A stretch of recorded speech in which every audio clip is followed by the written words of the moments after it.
Doctor साहब, 90 दिनों में इंतखाबात के मामले पर पीपल्स पार्टी और मुस्लिम लीग नून के दरमियान इख्तलाफात शदीद तर हो रहे हैं, और क्या ये मामलात इंतखाबात के मामले पर मज़ीद ये इख्तलाफात बढ़ने जा रहे हैं मुस्तकबिल में? देखें, ये मुस्लिम लीग नून के इख्तलाफात या उनके बाहिमी इख्तलाफात या उनके पीपल्स पार्टी से इख्तलाफात, ये तो पॉलिटिकल एक एलीट है इस मुल्क में, और वो पॉलिटिकल एलीट नहीं है, वो नॉन पॉलिटिकल एलीट भी है, तमाम अदारों में मौजूद है। इस्टेब्लिशमेंट, अदालतें, बिजनेस ग्रुप्स, इंटरेस्ट ग्रुप्स, और लेकिन अक्सरियत वहाँ पे नहीं है। अक्सरियत जो है वो उस एलीट का हिस्सा नहीं है या नहीं रही। लेकिन अब इस वक्त जो सबसे बड़ा इशू है कि वो एलीट क्लास भी, क्योंकि हमें नहीं पता कि क्या डेफिनेशन है मिडिल क्लास की, क्या कोई एग्जैक्ट डेफिनेशन है कि ये आदमी गरीब है, ये मिडिल क्लास का है, ये अपर मिडिल क्लास का है, ये लोअर मिडिल क्लास का है, ये अमीर है। इसकी कोई एज सच तो डेफिनेशन रही नहीं है। और मिडिल क्लास जो है वो तहलील हो गई है मुकम्मल तौर पे, और वो मिडिल क्लास जो मुतवसत तबका था सर, जो कि बहुत ही अपने आप को एक दौर में एक लफ्ज़ इस्तेमाल होता था उनके लिए कि वो सफ़ेद पोश तबका, यानी वो अपने अपने मसाइल को, अपने प्रॉब्लम्स को छुपा के रखते थे इज़्ज़त के साथ, कि किसी से कर्जा नहीं लेना, किसी से मतलब कम खाने में गुजारा करना है, रिज़्क़ हलाल की तरफ जाना है, सफ़ेद पोश तबका। और वो रहता था, उसकी मौजूदगी इस माशरे में बहुत ज़रूरी थी कि एक सफ़ेद पोश तबका, एक ऐसा तबका जो एग्जिस्ट करे, माशरे में रहे, और चाहे आमदनी कम हो, चाहे जैसे तैसे गुजारा करे। वो तबका तो चला गया गुर्बत के अंधेरों में, और उसके ऊपर जो मुतवसत घराने थे वो भी चले गए कहीं गुर्बत की खाइयों में। और अब जो ऊपर एलीट है उस तक तपिश आ रही है, क्योंकि अब जो एलीट है या जो अमीर तबका, जो भी डेफिनेशन रखे हैं अब अमीर की, मुझे नहीं पता कि अमीर कितने पैसे हों तो अमीर होता है, कितने पैसे हों तो गरीब होता है, क्योंकि वो कुछ ऐसा डेफिनेशन तो है नहीं। लेकिन आप सिर्फ ये देखें कि तहरीक इंसाफ की हुकूमत ख़त्म होने के बाद डबल सेंचुरी, और पीडीएम की हुकूमत ख़त्म होने के बाद ट्रिपल सेंचुरी डॉलर की। सर, यानी कहाँ से आप शुरू होते हैं 1947 से, और जाहिर है कि आप ब्रेटन वुड सिस्टम का हिस्सा है ना, तो आपका रुपया है, डॉलर है, ठीक है। तो एक कहीं चल रहा होता है ना, कि तरीका कार होता है ना कि भाई इतना रुपया है तो इतना डॉलर, इतने में डॉलर आएगा, इतने में। लेकिन आप ये देखें कि वो 186 से पहले वो 200, और 200 से फिर 300 क्रॉस करके अब वो 300, कहीं 320 है, कहीं 315 है, कहीं बिल्कुल कोई उसकी परवाह नहीं, किसी को ना कोई पूछने वाला है यहाँ पे। और उसका, लेकिन अब सवाल ये है कि अब क्या हो रहा है, तो उसके ऊपर जो है हमारी, ज़ाहिर है कि वो वज़ीर ख़जाना जो हैं शमशाद अख्तर साहिबा, वो आखिरी तला ये है कि IMF से उनकी बात हुई। जी, उनका ताल्लुक IMF से, उनका ताल्लुक ज़ाहिर है कि आवाम से तो नहीं है। तो वो उन्होंने देखना है कि मईशत कैसे ठीक हो, तो उन्होंने यही कहा है कि भाई हम अपने जो आपके साथ मुआहदे हैं वो पूरे करेंगे। सर, IMF के खाते में कहीं ना अवाम है, ना उनके खातों में कहीं अवाम है। उन्होंने मईशत मुल्क की ओवरऑल की डिफ़ॉल्ट ना हो जाए, यानी एक बड़ी जो पिक्चर है उस पर वो ठीक फैसले कर रही हैं। लेकिन मसला ये है कि जो कुछ नीचे हो रहा है सड़कों पे, गलियों में, मोहल्लों में, बाज़ारों में, चौक चौराहों में, क्या उसकी चिंगारियाँ जो कि भड़क रही हैं ना, चिंगारियाँ, लोग बिल जला रहे हैं बिजली के, और कोई जवाब देने वाला नहीं है कि भाई ये जो है ये बिल आखिर जुलाई के, अच्छा और अभी इसमें और इजाफा होगा, अभी और इजाफा होगा। अभी पेट्रोलियम की कीमतें जो हैं वो 15 दिन के बाद, अभी 31 तारीख पे क्या होंगी, अगले महीने का बिल कितना आएगा, यानी अगले महीने से मुराद ये है कि अगस्त का बिल जिसमें हम जो ख़त्म हो रहा है उसके बिल का क्या होगा। ये तो जुलाई के बिल देख के। और यहाँ पर अब कोई चूंकि जवाबदेही नहीं है, ना कोई प्लान है, और ये अब इसको कैसे, यानी मैंने आज ज़रा जाके एक चक्कर लगाया कि जो हमारे अफसर शाही है, क्या उनके किसी किस्म के खराजात में कोई कमी, तो उनमें से अक्सरियत तो बाजार जाके अपना सौदा सल्फ नहीं खरीदती।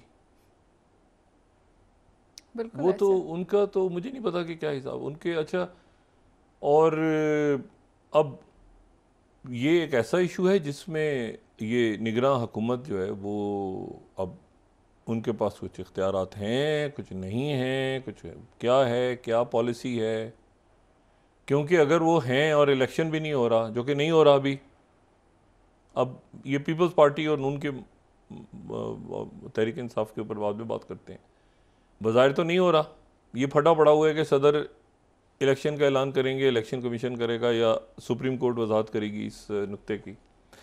लेकिन सवाल ये है कि जब तक ये होगा तब तक कहीं ये मुल्क के लोगों ने भी ज़िंदा रहना है कि नहीं रहना। इंतहाई जो है वो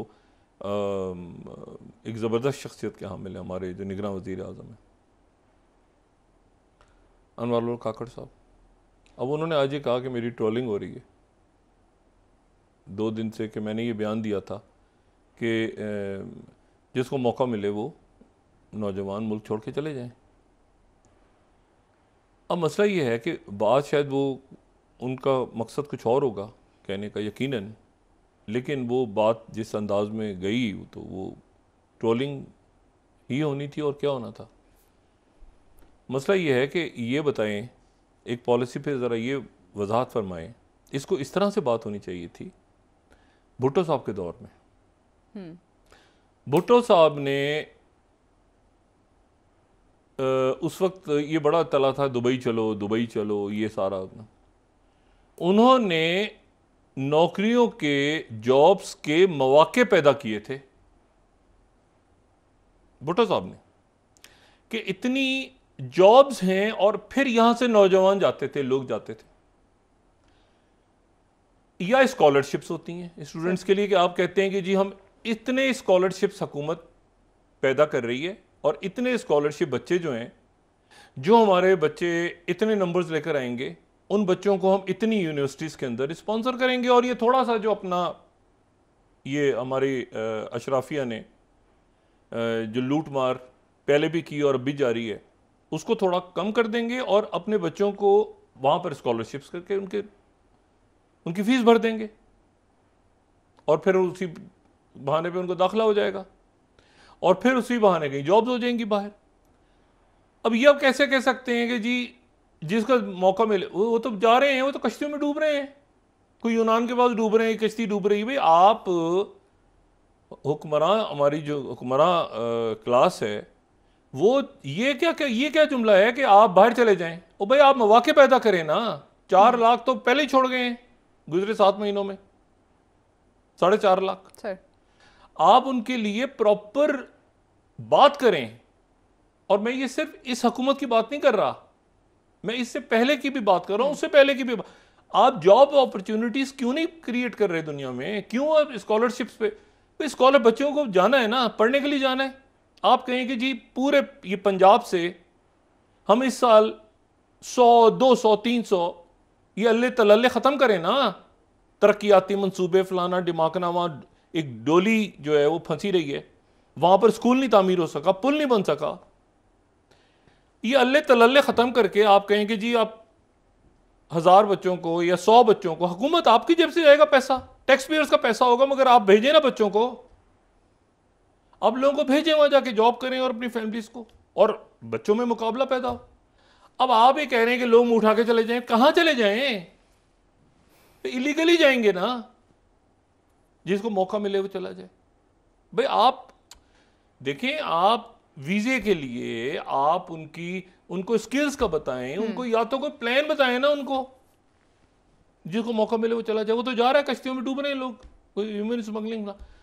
वो बात कुछ और मेरा ख्याल कहना चाह रहे थे, उसकी वजाहत ज़रूरी है, और यकीनन कुछ और कहना चाह रहे थे। मैंने जो सुनी बात ना, और वो एक ज़ाहिर है कि एक खुद किसी बड़ी एलीट क्लास से नहीं आए हुए, वो कुछ कहना और चाह रहे थे, लेकिन इस तल्ख हकीकत को उन्होंने बात जो की है कि जिसको मौका मिले वो चला जाए, यही तो सवाल है। वो ट्रोलिंग इस बात पे नहीं हो रही, बात ये हो रही है कि मौके कैसे पैदा हों उनके लिए जी। और अगर जो है, देखिए मुझे पता है कि कोई खास इख्तियारात नहीं है वज़ीर आज़म के पास निगरान हुकूमत में, लेकिन एक चीज़, और देखिए उम्मीद दिलाना बड़ा ज़रूरी है।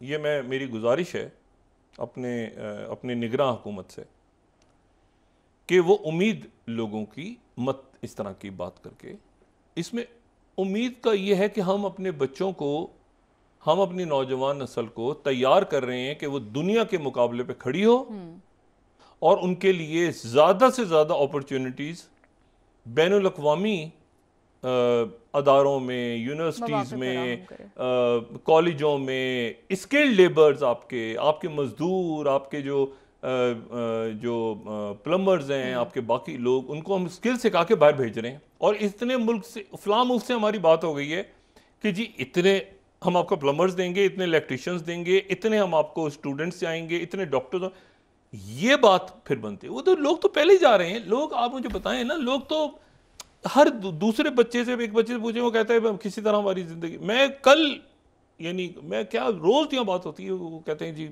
हम जा रहे हैं, किसी तरह से निकलना है। और उनमें खौफ, परेशानी भी है। यानी एक तो है ना कि जी ये वाला इशू है कि जी महंगाई और अजाब बन गया है, वो तो पहले ही था। अब वो डरे भी हुए हैं कि पता नहीं किसको उठा के कोई ले जाए, किसको कोई मार दे, कोई पुलिस नहीं ताउन करेगी, कोई ये नहीं, रिश्वत आगे पीछे ब्यूरो, वो अपनी जगह सारे मामले चल रहे हैं, उनको तो काबू करें। और फिर ये अगर ये शुरू हो गया एहतजाज, देखिए लोगों में सख्त नहीं है। मैं आप यकीन करें कि लोग, यानी आप जरा सोचें ना कि 186 से 314 पे छलांग मारता है डॉलर। तो मुझे ये बताएं कि एक आदमी ने कहा कि जी मैंने अपनी सेविंग्स की हुई हैं कि जी मैंने अपनी बच्ची की शादी करनी है और उसके लिए मैंने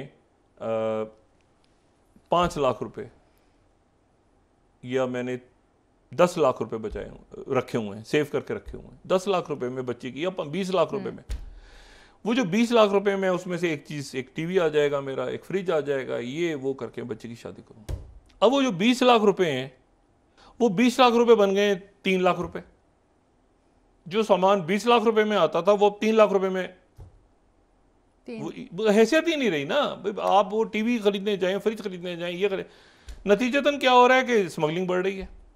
नतीजतन क्या हो रहा है, ब्लैक इकोनॉमी बढ़ रही है। भाई लोगों ने जिंदा तो रहना है ना। नतीजतन क्या हो रहा है, जाली अद्वियात आ रही है मार्केट में। नतीजतन क्या हो रहा है कि रिश्वत और बढ़ रही है, क्राइम रेट, सोशल अनरेस्ट। ये जो आपको रोज खबरें आ रही है ना कि उसने उसको कत्ल कर दिया, उसने उसको ये कर दिया, उसने उसको तेजाब फेंक दिया, ये कर दिया, हो ये सोशल अनरेस्ट। लोग नफसियाती तौर पे वो कहाँ से दें बिजली का बिल। आप कह रहे हैं कि जी यहाँ पे स्टार्टअप शुरू करो। ओ भाईजान, स्टार्टअप तो शुरू होगा जब कंप्यूटर पे बिजली बच्चा ऑन करेगा। आप छोड़ दें 5G को, क्या बातें करते हैं। मतलब कोई बात ऐसी करें ना जो समझ में आए। स्टार्टअप शुरू करें, बिजली है नहीं, बिजली के बगैर वो स्टार्टअप क्या, उसके में मतलब सोलर एनर्जी से कंप्यूटर को लगा के, और फिर मतलब है कि और उसमें 5G लगा दें, बात बल्ब लगा दें। वही आ जाती है कि तो बात कुछ और कहना चाह रहे थे। इशू इसको रिजॉल्व करना पड़ेगा। आज मेरे ख्याल से उन्होंने कल कोई इजलास तलब की है जी, और उसमें हाँ देखिए, नहीं देखिए, बात सुनिए, मसला ये है कि कोई जादुई चिराग तो नहीं है। ये तो पॉसिबल नहीं ना कि ऐसे करके वो करेंगे और उसके नतीजे में मामला हल हो जाएगा। या तो पिछले वाले इन पे बोझ डाल गए सारा, या तो जाते जाते वो इन पे बोझ डाल गए, क्योंकि ये तो अभी आए हैं ना। तो ये तो जुलाई का बिल है, इनके मत्थे लग गया सारा। ये तो जुलाई में नहीं थे, लेकिन अब जो एहतजाज हो रहा है तो उससे इनको निपटना है।